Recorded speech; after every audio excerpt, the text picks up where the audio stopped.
Mas sabe, ambientes como esse, o mover assim resolve mais coisas dentro de você do que horas em que você fica falando e não deixa Deus falar com você. Aleluia. Então a gente está aqui para falar de casamento, olha aí, que coisa. E aí a pergunta que eu acho que não quer calar é assim, esse casamento é difícil? E a resposta é sim. Não. Não. Sim. Acho que a gente precisa entrar num acordo. Olha, deixa eu ler um texto para você, para a gente começar. Que está escrito lá em... Na verdade, eu queria colocar algumas bases aqui. E um dos textos está em Amós 3:3, que diz assim: andarão dois juntos se não estiverem de acordo? Andarão dois juntos se eles não estiverem de acordo? Se você vai para Eclesiastes,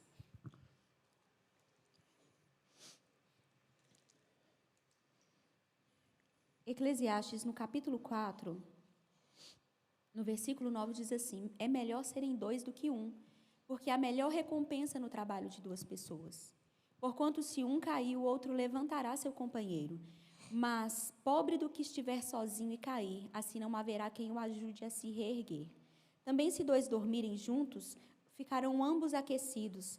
Mas como um só poderá manter-se aquecido, um homem sozinho pode ser mais facilmente derrotado, mas duas pessoas conseguem resistir.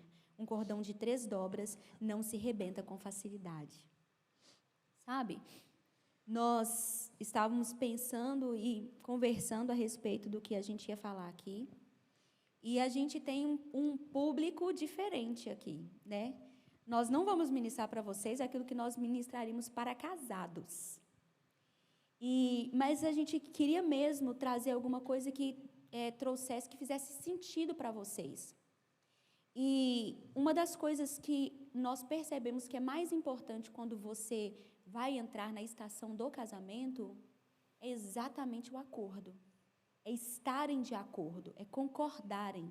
E quando você olha para a palavra, por exemplo, a palavra cônjuge, ela tem um radical e ela vem da mesma palavra que origina jugo, que é aquele pedaço de madeira que coloca em cima de 2 bois. E aquilo mantém com que os 2 bois fiquem na mesma direção. Eles vão para o mesmo lado. O jugo, é daí que a palavra cônjuge vem. E por que é importante o acordo? Porque uma vez que você faz uma aliança com alguém, você está num jugo com ela. É por isso que a Bíblia nos alerta para nós não entrarmos em jugo desigual. Quando nós entramos em um jugo desigual, nós podemos fazer com que um seja mais forçado do que o outro. Um esteja em mais vantagem, o outro desvantagem.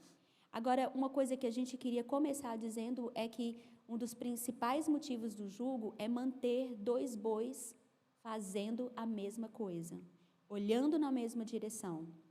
Então, é importante que eles não sejam desiguais, mas é muito importante também que eles estejam indo para o mesmo lugar. Ou então, este convívio vai ser muito difícil. Por isso que nós começamos aqui com a brincadeira, nós concordamos sim, a gente acha que casamento é bom, tá? Mas pode 2 pessoas andarem se elas não estiverem em acordo? Dificilmente. E nós vamos contar algumas coisas para vocês aqui, porque nós nem sempre estivemos em acordo. E nós não somos o melhor exemplo de um bom começo. Então, é engraçado a gente estar falando de casamento, porque nós não começamos bem. E a gente queria deixar claro aqui que nós somos a exceção. Sabe, de quem não começa direito e depois dá muito certo. A gente nem sabia onde que a gente estava mirando, quando a gente mirou, na verdade. E é assim, fique com isso na sua mente, nós somos a exceção.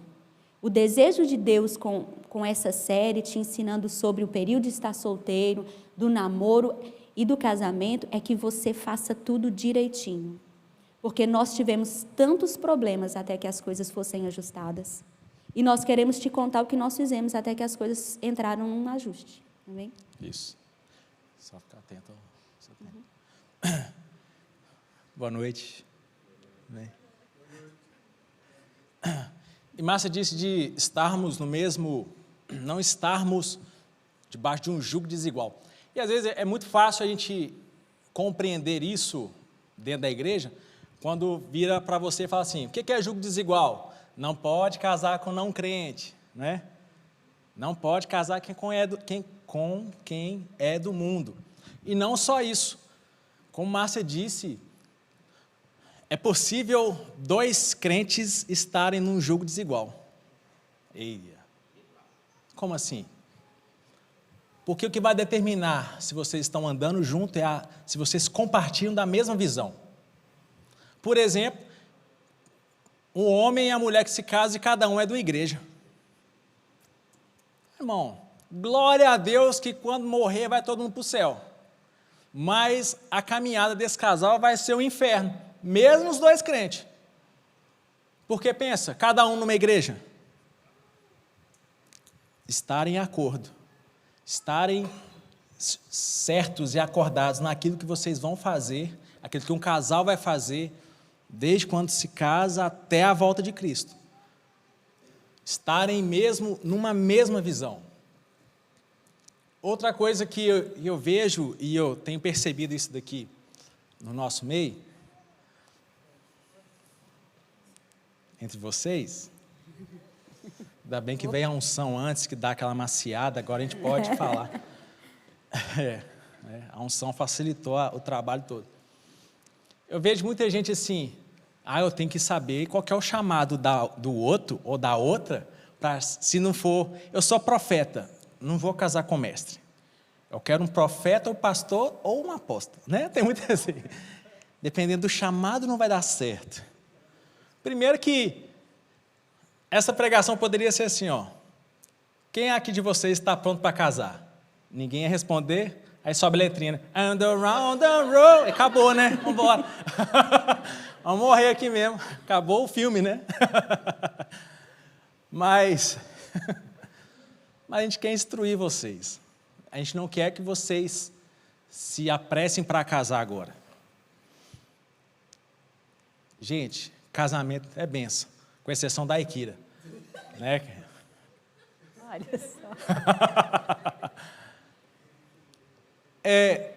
Vocês não precisam de ficar o dia a dia de vocês com correndo atrás disso. Com quem que eu vou casar? Como é que vai ser? Qual que é o chamado dele? Vai ser bonito? Vai ser gordinho? Como é que vai ser? Gente, se preocupem mesmo a fazer o que Deus pede de vocês nesse tempo. E às vezes nessa caminhada nossa, quantas vezes a gente viu casais e jovens querendo se casar, preocupados em como seria o casamento e não cumprindo e negligenciando aquilo que Deus chamou para fazer agora. E aí que de repente quando casa, os 2 nisso, só na pressa de casar, nessa fome, nessa sede que eu tenho que casar, Jesus está voltando, eu tenho que casar, Jesus está voltando, eu tenho que casar. Né? E aí de repente casa 2 pessoas completamente soltas, perdidas no rolê. Porque se eu não tenho convicções a respeito de quem eu sou em Deus, e daquilo que Ele me chamou para fazer, isso vai trazer um reflexo negativo para o casamento. Eu gosto do que Paulo diz, lá em 1 Coríntios 7, a partir do verso 7, ele vai dizer assim, porquanto gostaria que todos os homens estivessem na mesma condição em que eu vivo. Contudo, cada ser humano tem seu próprio dom da parte de Deus, um de determinado modo, outro de forma diferente. E o que Paulo está dizendo aqui? Paulo não tinha mulher. Ele falou assim, eu oro para que todo mundo seja solteiro que nem eu. E Paulo tinha muito resolvido isso dentro dele, de que ele não queria se casar. Ele era casado com o ministério. Ele era casado com a missão que Deus tinha dado para ele. E aí no 8 fala assim, digam, no entanto, aos solteiros e às viúvas, melhor seria se permanecestes como eu. Olha isso. Paulo está falando que casamento é ruim? Calma, gente, não. Porém, se não vos é possível controlar-se, que se casem. E o controlar-se que você sabe o que está falando, né? Gente que dá muito para aquilo, muita atenção para o que a carne está pedindo. Porque é melhor casar do que viver queimando de paixão. Olha só. Né? É melhor casar rápido do que ser um crente fogo na roupa. Né? Sabe como? Todavia, ordeno aos casados, não eu, mas o Senhor, que a esposa não se separe do marido. Vou parar por aqui, não vou estender muito não, porque nosso tempo Mudou. Aumentou. Gente, não vou aumentar, correr. Ixi, não vou ler mais não. Não vou ler mais não. Qual que era o contexto aqui, principalmente para a igreja da época, e o que Paulo estava a dizer? Nesse tempo, havia uma perseguição muito grande para a igreja. Os cristãos estavam sendo mortos. Né? Ele era um desses que antes matava cristão. E só aumentou essa perseguição. Só aumentou esse perigo de ser cristão. E ele falou assim, olha, é melhor você ficar solteiro, porque é o seguinte, que se te pegar para te matar, é só você. Você não vai sofrer por causa do outro, por causa do cônjuge. Ele não está falando que é ruim o casamento. Só que, olha, vamos continuar, porque enquanto você está solteiro, você não tem uma segunda preocupação. E ele vai falar no final desse capítulo. Porque quem é casado é dividido. Dividido de que jeito? Eu tenho agora um cuidado com essa mulher, mas eu tenho um cuidado daquilo que Deus me chamou para fazer. Então, no meu caso, eu estou dividido, porque eu tenho que cuidar da mulher, cuidar da minha casa, mas eu tenho que cuidar das coisas de Deus. Agora, o solteiro, ele só tem que cuidar das coisas de Deus.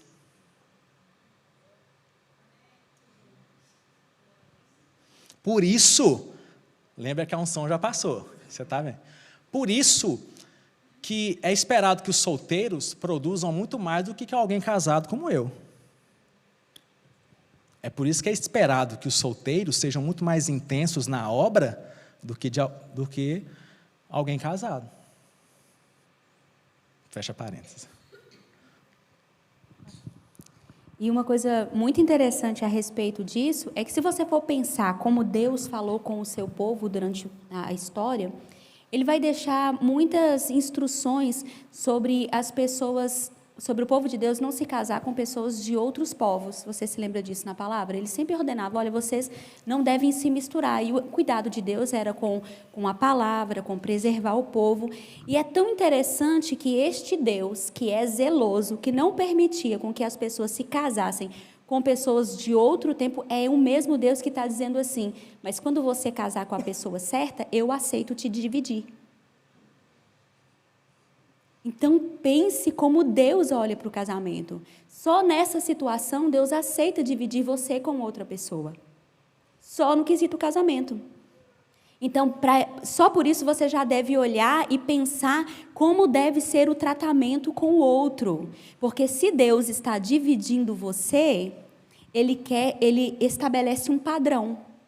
Então, o que é importante prestar atenção a respeito do casamento? É que você vai entrar para uma união, para uma aliança, em que você precisa saber o valor que Deus emprega nisso. E para Deus a aliança é muito importante. Deus considera a aliança. Para Deus uma aliança é inquebrável. No pensamento de Deus é até que a morte separe. E em Malaquias ele vai dizer assim, eu, Deus, odeio o divórcio. Então, qual que é a mentalidade que você tem que ter quando você vai entrar para um casamento? Como Deus vê. Deus considera uma aliança perpétua, ela vai terminar só quando um dos dois morrer, para Deus é assim. Deus não está considerando que se você acordar de mau humor, você vai acabar com o casamento. Então, você tem que pensar nisso, porque você vai ter que entrar para um casamento para fazer ele dar certo. Então, o que a gente vai ter que considerar quando a gente entra para o casamento? É que você vai se unir com uma pessoa que não veio da mesma família que a sua. Glória a Deus por isso, né? Não é melhor? Ela não tem os mesmos ensinamentos, não traz a mesma bagagem. Ela, de repente, nem coloca a comida no prato que nem você. Absurdo isso. Só para você ter uma ideia que mamãe isso... sempre colocava, né? Exatamente. Você vai ter que pensar que tem uma quantidade de coisas assim, e detalhes imensos que você vai precisar considerar no casamento. E que se você é uma pessoa egoísta, se você não gosta de ceder, se você você gosta muito da sua opinião, o casamento não é para você. Porque assim que você entrar nele, o que você vai fazer muitas vezes? Ceder e ceder e ceder, e quando você estiver cansado, você ainda vai ceder. Nossa, irmã, você está me animando? Eu estou querendo te animar. Porque se você entrar para o casamento com essa ideia de que, tipo assim, não, eu sou eu e jacaré é o bicho, desiste. Casamento é melhor você ficar que nem Paulo, solteiro e vai cuidar das coisas do Senhor. Porque no casamento, meu bem, não é como você quer. Você pode, e a gente precisa pensar muito assim nos papéis, porque o seu marido vai sair de uma família em que a mãe dele ensinou de um jeito e você, a sua mãe, te ensinou de outro. E quando vocês estiverem juntos, vocês vão precisar entrar num acordo que vai ser assim, vocês vão poder respeitar a sua história, mas vocês vão ter que respeitar muito ao outro para fazer dar certo. E como eu falei aqui, nós não começamos certinho. Então, a gente teve, as pessoas no mundo dizem que o primeiro ano é aquele ano do desastre, né? Que se você conseguir ultrapassar o primeiro ano, você já venceu muita coisa. Olha, não é só o primeiro ano. O melhor mesmo é que vocês se comprometam com Cristo primeiro. Esta é a sua melhor chance de fazer dar certo. Porque se você tem um compromisso com Deus, mais ou menos, Ele que é o único que pode interferir na sua aliança, não vai ter como te ajudar se o seu compromisso com Ele não está firmado. Então, tenha primeiro o seu compromisso com Deus. E essa é a razão para a gente ter dado tão certo. Porque quando nós nos vimos no meio do casamento e que a gente olhou um para o outro e falou assim, nó, o que a gente fez? Meu Deus, a gente casou e agora? Ele vai ter que ficar casado. E que a gente descobriu em algumas horas que não era exatamente aquilo que a gente estava a fim de fazer, de ficar casado. Foi exatamente o nosso compromisso com o Senhor que fez com que a gente desse outros passos e outras respostas, que fez com que Deus nos encontrasse onde nós estávamos. Isso mesmo. Olha só o que Paulo vai falar lá em Efésios 5, a partir do 22. Um texto muito conhecido até de quem é solteiro. Efésios 5, 22. Esposas, cada uma de vós respeitai ao vosso marido, porquanto sois submissas ao Senhor. Porque o marido é, sim, o cabeça da esposa. Está falando a Bíblia. Assim como Cristo é o cabeça da igreja, que é o seu corpo, do qual Ele é o Salvador. Assim como a igreja está sujeita a Cristo, de igual modo as esposas sejam em tudo sujeitas a seus próprios maridos. Agora o 25 é bom, né? Porque o marido fala assim, isso, escuta aí, esposa, me respeita. É, queridona. Aí vem, maridos, cada um de vós amai a vossa esposa, assim como Cristo amou a sua igreja. Olha a barra, onde que foi? Meu Deus!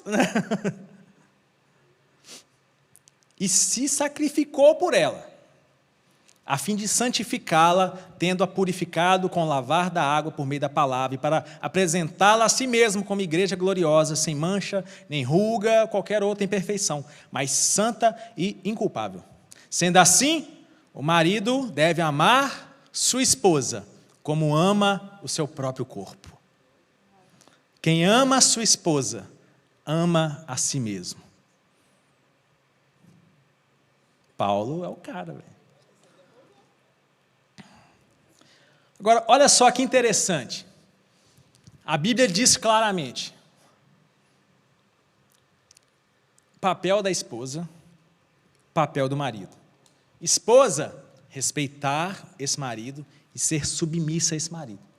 Marido, amar essa esposa. Se precisar de morrer por causa dessa mulher, você vai ter que morrer. Pronto. Eu acho graça que, nesse contexto de jovens, às vezes, lembra que a unção já passou. Quando fala, esposa, respeite o marido, em algum momento ela aprendeu a isso.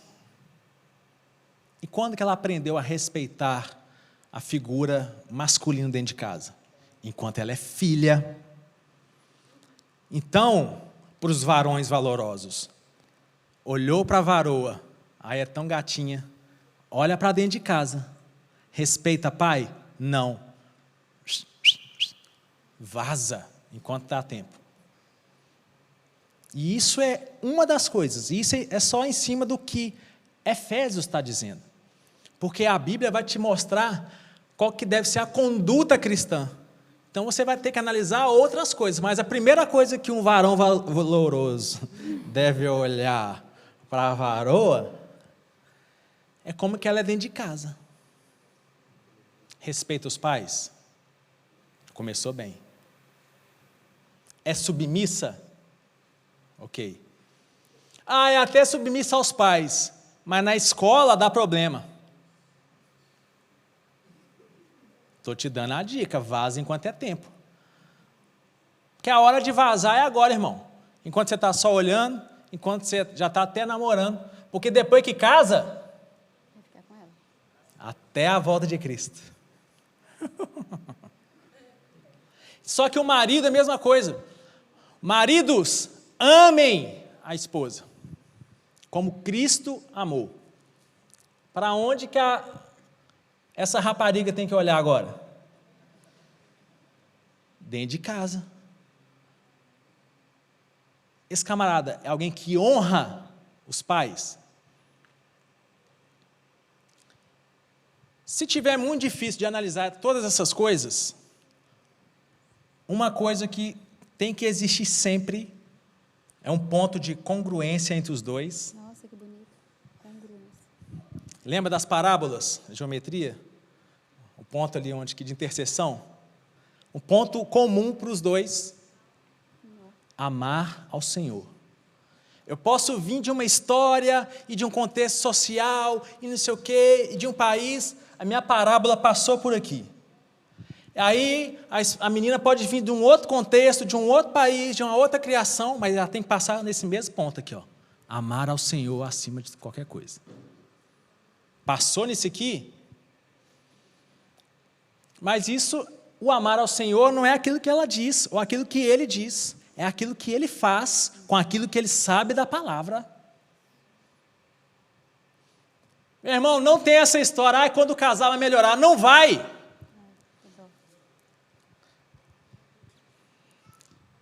Porque quando namora, a pessoa nem peida na sua frente. Mas depois que casa, vai. Agora você imagina nas falhas de caráter. A pessoa não consegue segurar um pum, né? Ou seja, ao contrário, namoro todo segurando um pumzinho, um gás. Depois que casa, casou. Sangue e fogo. Mas isso é engraçadinho. Mas você pode esconder do seu namorado falhas no caráter. Mas depois que casa, não vai ter jeito. Você pode estar vendo vestígios enquanto namora. Mas está tudo bem. Não está bem. Resolva, converse, ore, busca o Senhor, procure os pais, procure o líder, procure o pastor, procure a polícia. Mas procura alguém. Porque se já é alguém que parece um pincher quando namora, vai matar você com a mordida na jugular depois que você casa. É bom vocês rirem. Mas é assim que acontece. Porque quando a gente namora, a gente vai reservar o melhor para o outro na hora que você vai encontrar com o outro. Então você está naquele dia, e nervoso e tal, e sendo você. Aí chegou, amor, nossa, cheirosa, te amo. Aí foi embora para casa, você é você. O demônio da Tasmania.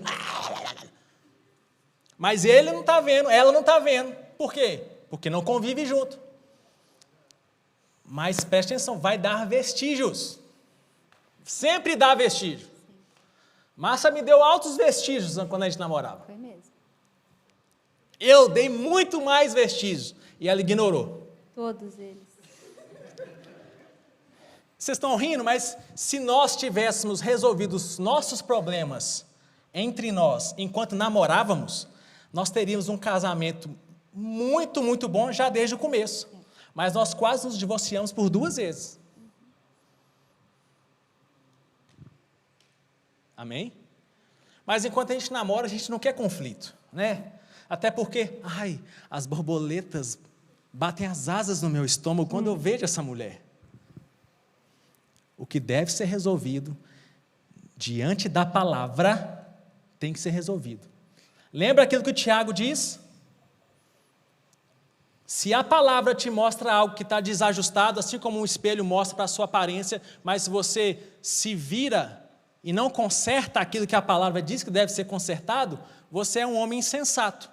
Então, você que é 2, você que está começando esse relacionamento, pela palavra, eu posso também ver nela o que está desajustado. E agora, eu querendo ver ela crescer junto comigo, eu tenho o dever de falar.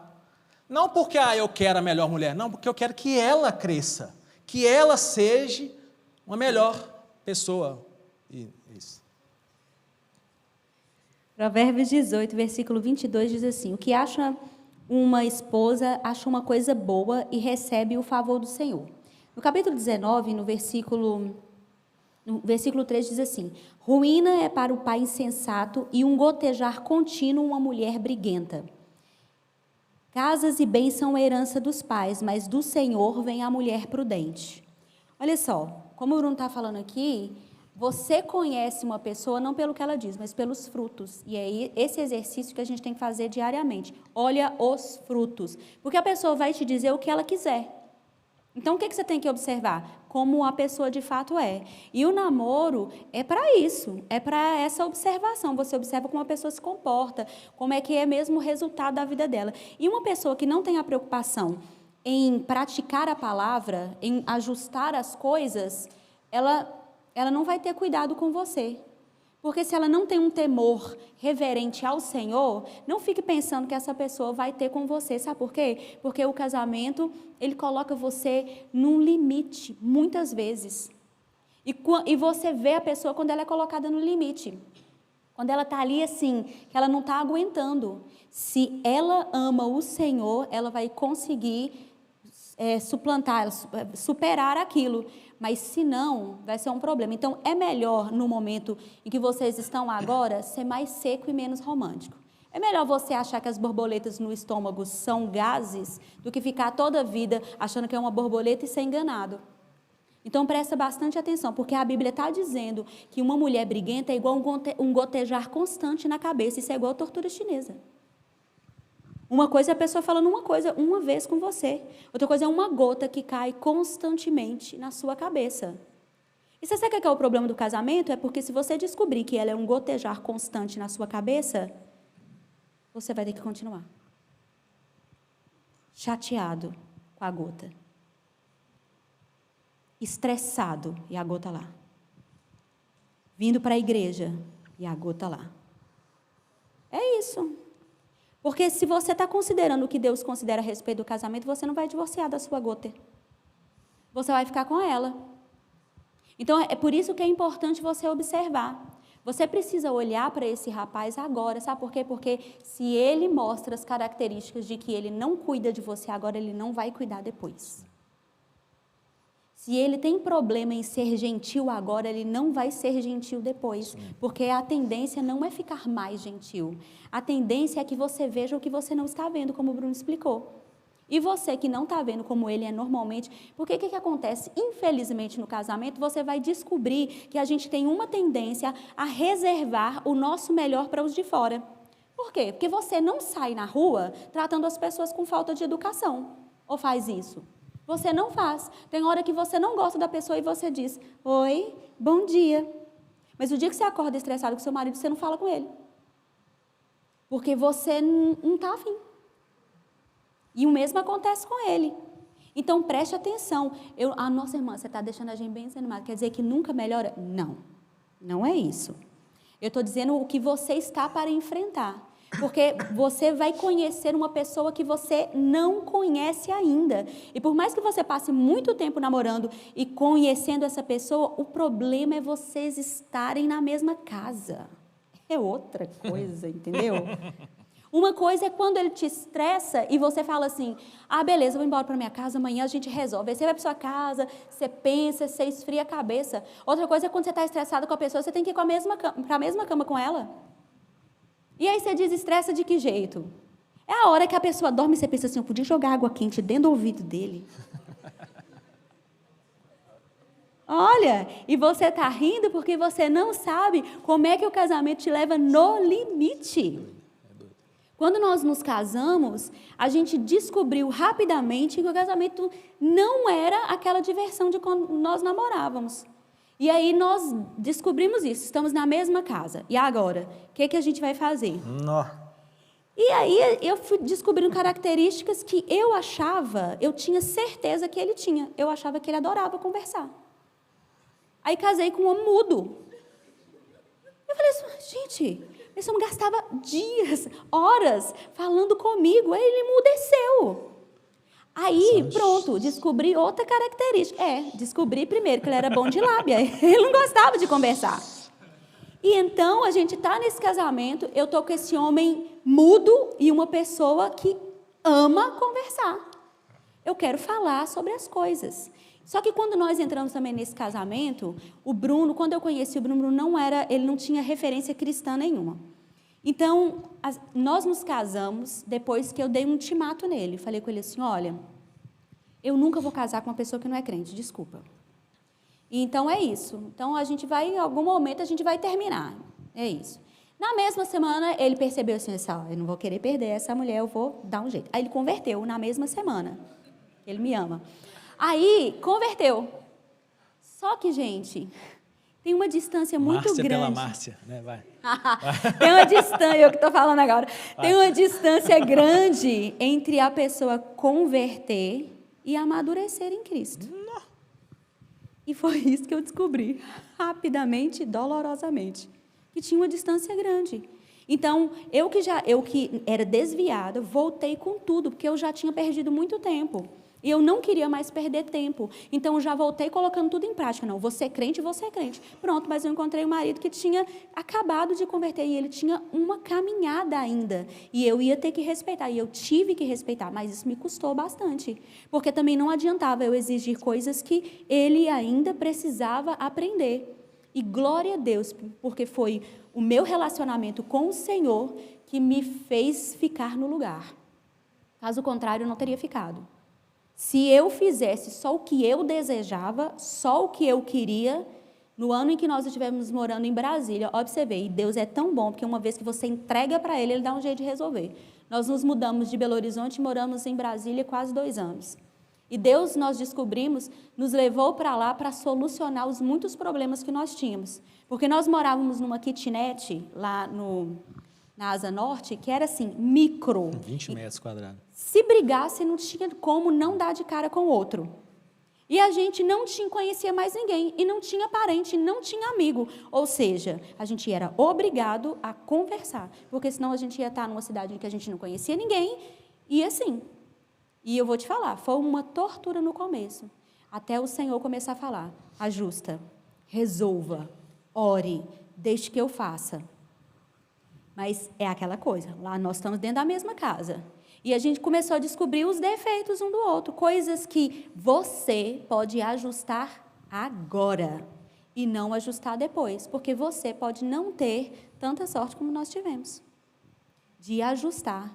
Ou você pode não ceder tanto ao Espírito Santo, porque falando agora parece uma coisa assim, irmã, mas também se eu entrar nisso eu vou ceder ao Espírito Santo. Deixa eu te contar.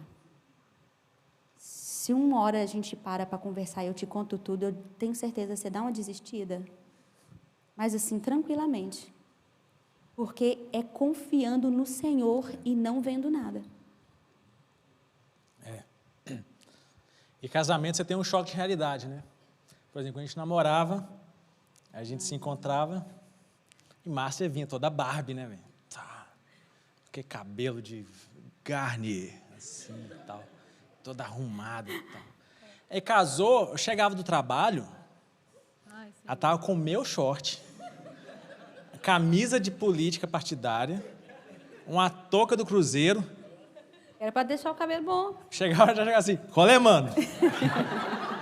Marcinha tá aí? Não. E dá aquele choque. Você fala assim, cadê a Barbie? Não é zoando, ele não tá zoando. Tô não. Uma vez eu morava lá, a gente estava morando em Brasília, e aí um dia eu tive uma fase, eu estava muito, muito, muito mais magra do que vocês estão habituados a me ver.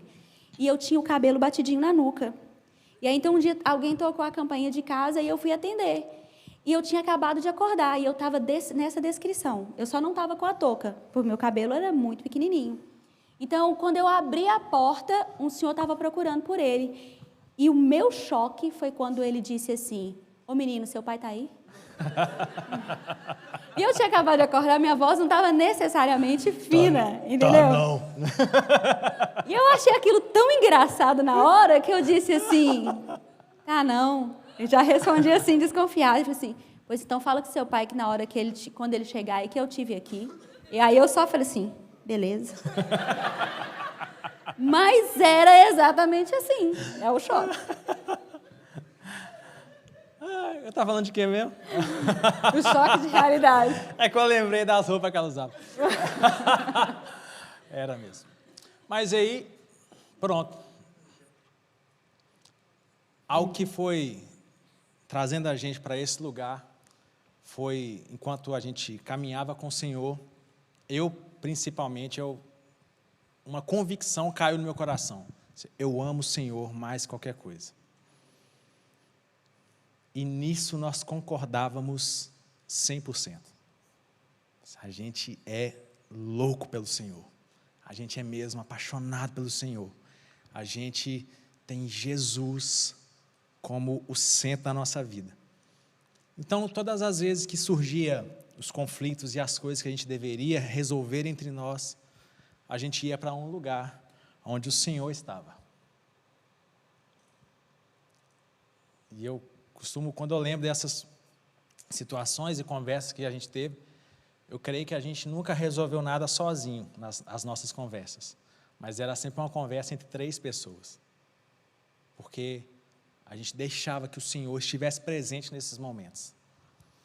E orando por esse culto e o que falar mesmo, algo que sempre estava saltando no meu espírito, e falei com Marcinha, a gente pode falar sobre muitas coisas, vamos trazer na palavra, vamos falar das nossas experiências, mas algo que eu tenho mesmo muito forte para essa noite é que, se você não sabe se relacionar com Deus, nenhum relacionamento da sua vida vai dar certo. Nenhum. A outra pessoa pode ser o melhor partido, pode ser a melhor pessoa, aquela pessoa que todos olham assim, esse ou essa é para casar, definitivamente. Mas se você não tem um relacionamento real e genuíno com o Senhor, não vai dar certo.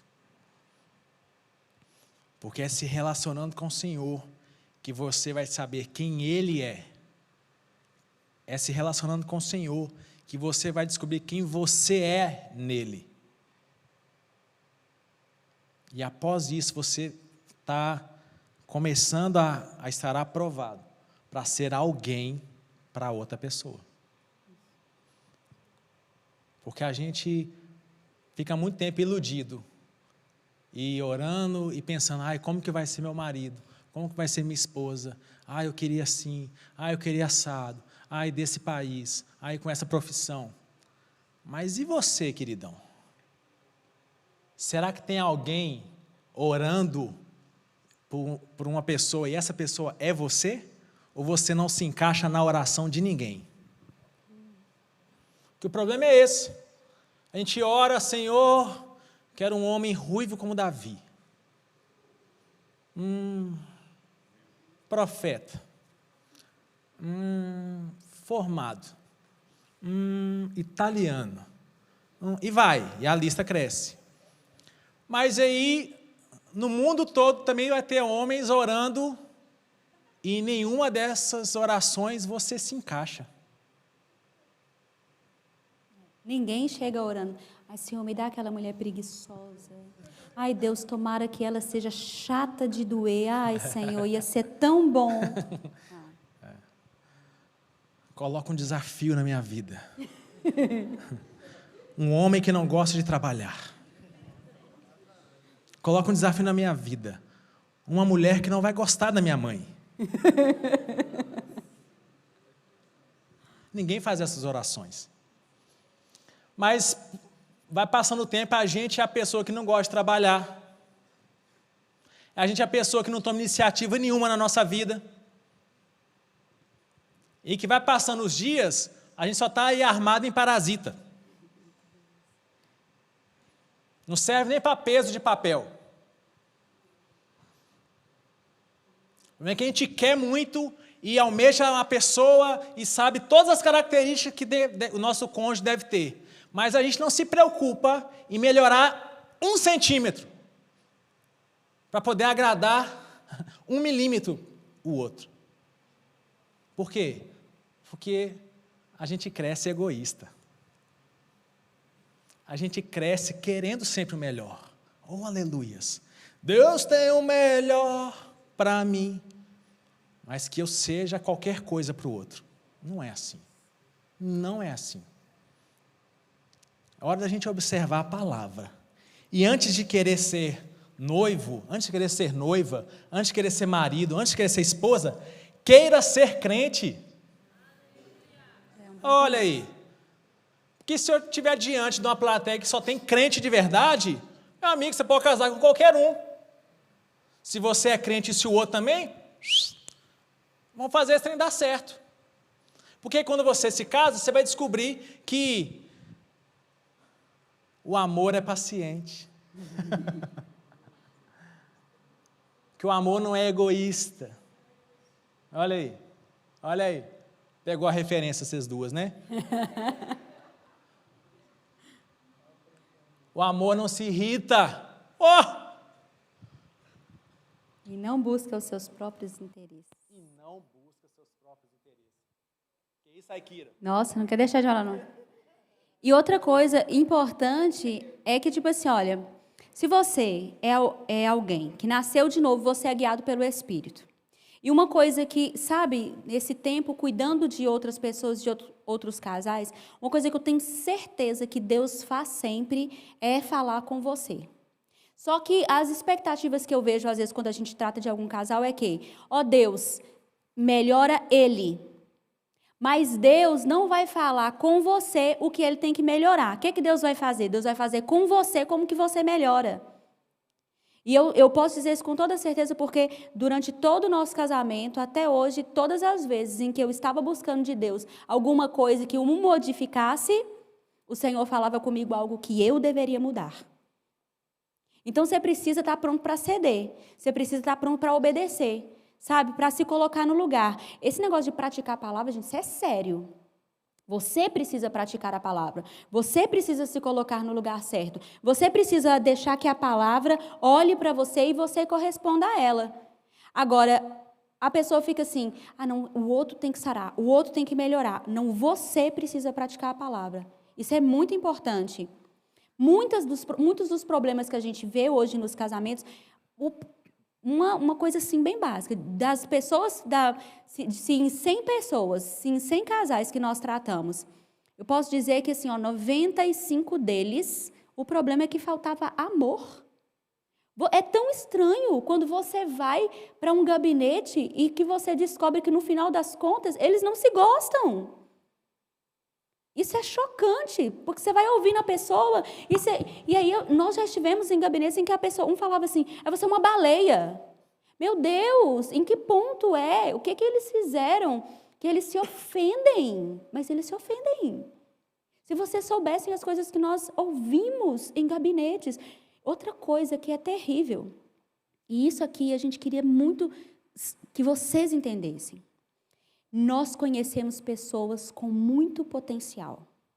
Nós encontramos com pessoas maravilhosas, que tinham chamados incríveis. E sabe o que aconteceu com o chamado delas? Morreu no dia que casou. E eu acho que isso é uma das coisas que mais choca a gente. Porque aí a gente conhece a pessoa e fala assim, nossa, esse fulano, quando a gente encontrar com ele daqui a 10 anos, ele vai estar fazendo isso, isso, isso e isso. Aí quando você pergunta, ô fulaninha, o que aconteceu? Pois casei. Minha esposa não queria mais para a igreja, aí eu não fui. Não, o fulano era muito chato, tipo assim, não deu certo e pronto. Aí cedeu à vontade do outro, mas parou de se submeter a Deus. Então é por isso que na hora de você escolher, você precisa prestar atenção numa pessoa que está olhando na mesma direção com você, porque se para ela o evangelho for negociável e você não tiver firmeza, você vai negociar também. E você vai ir com ela. E aí o seu lindo chamado e propósito vai morrer no dia que você disser sim. Então você precisa tomar cuidado, porque uma das coisas que mais mata chamado hoje é mau casamento. Agora, sabe uma coisa também que é maravilhosa, e a gente pode testemunhar disso, é quando um chamado do outro complementa. É quando você é abençoado de uma forma em que você... Quando eu conheci o Bruno, não tinha ideia do chamado dele. Ele nem tinha ideia que as pessoas eram chamadas por Deus. E nós descobrimos, nos submetendo ao Senhor, que a gente tinha chamados complementares. Então, na nossa casa não tem essa coisa de tipo assim, Deus está te chamando para isso, e aí um fica mordido ou de ciúme, ou preocupado, ou fica puxando para trás. Nada disso. A gente descobriu uma coisa que Deus quer que a gente faça, nós dois estamos empenhados naquilo até que aconteça. A gente vai caminhando até, a gente coloca, o que nós estamos querendo agora? E as visões, isso é tão bom quando o Senhor compartilha comigo uma visão, porque compartilha com Ele. E na hora que a gente vai conversar, a gente, nossa, é isso que Deus falou comigo também.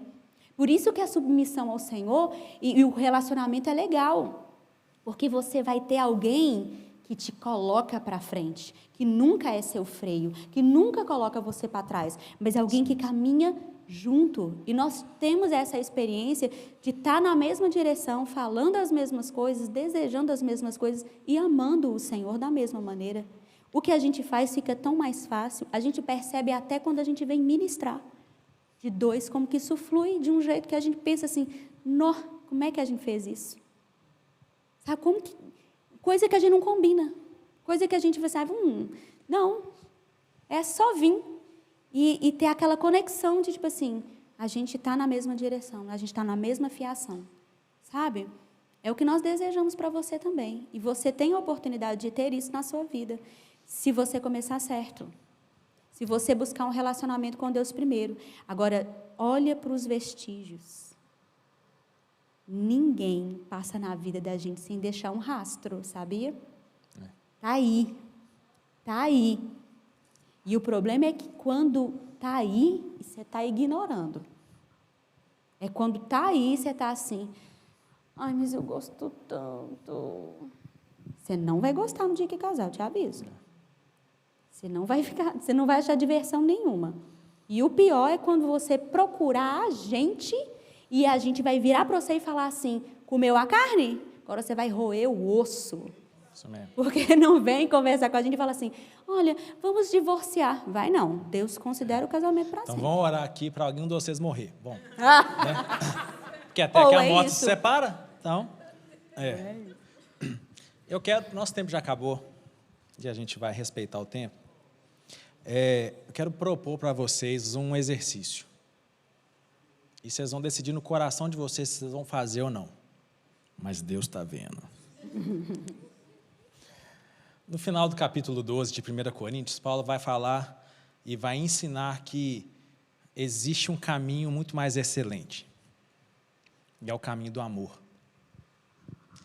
E você vai escrever e vai colocar na porta do seu armário ou na porta do seu quarto. Aonde você vai colocar, não sei, mas um lugar visível. E todo dia você vai ler isso. A partir no capítulo 13 de 1 Coríntios, a partir do verso 4, Paulo vai falar sobre características do amor. E a palavra nos mostra que o caminho de se andar, a forma de se andar, é andar em amor. E nós sabemos que o nosso Deus é amor, Ele não tem amor. Se o nosso Deus é amor, E se nós somos chamados a sermos imitadores desse Deus, a gente também deve andar em amor e deve refletir essas características que o amor tem. Então, a gente vai ler aqui e você vai escrever, aonde tiver escrito amor, você vai colocar o seu nome. E aí, 1 Coríntios 13, a partir do verso 4, eu vou ler para vocês como ficaria o meu recadinho do coração para mim. Bruno é paciente.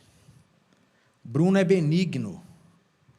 O Bruno não inveja, não se vangloria, não se ensoberbece. Não se porta inconvenientemente. E minha mulher não quer deixar eu fazer. O que é? Vai. Mais fácil. Obrigado. A versão é melhor. O Bruno é paciente e bondoso. O Bruno não é ciumento, nem presunçoso, não é orgulhoso, nem grosseiro. Não exige que as coisas sejam à sua maneira. Bruno não é irritável. Bruno não é rancoroso. Não se alegra com a injustiça, mas sim com a verdade. O Bruno nunca desiste. O Bruno nunca perde a fé. Sempre tem esperança e sempre se mantém firme. Faça esse exercício. Leia todos os dias aquilo que você é em Deus. Aquilo que você é em Deus, aquilo que Deus espera que você seja nele. Porque o dia que você estiver nesse trilho, você vai ser a melhor pessoa, independente de quem seja o seu cônjuge. O melhor para o outro. Busque ser o melhor para o outro. Não busque aquilo que vai ser o melhor para você. Busque ser o melhor para o outro. Lá em casa, eu sempre falo com a Marcinha, assim, estou pensando num jeito de te fazer mais feliz. Às vezes eu consigo? Não. Mas eu estou nessa tentativa de fazer essa mulher o mais feliz possível. O mais feliz possível. Sem me importar o que isso vai me dar de retorno.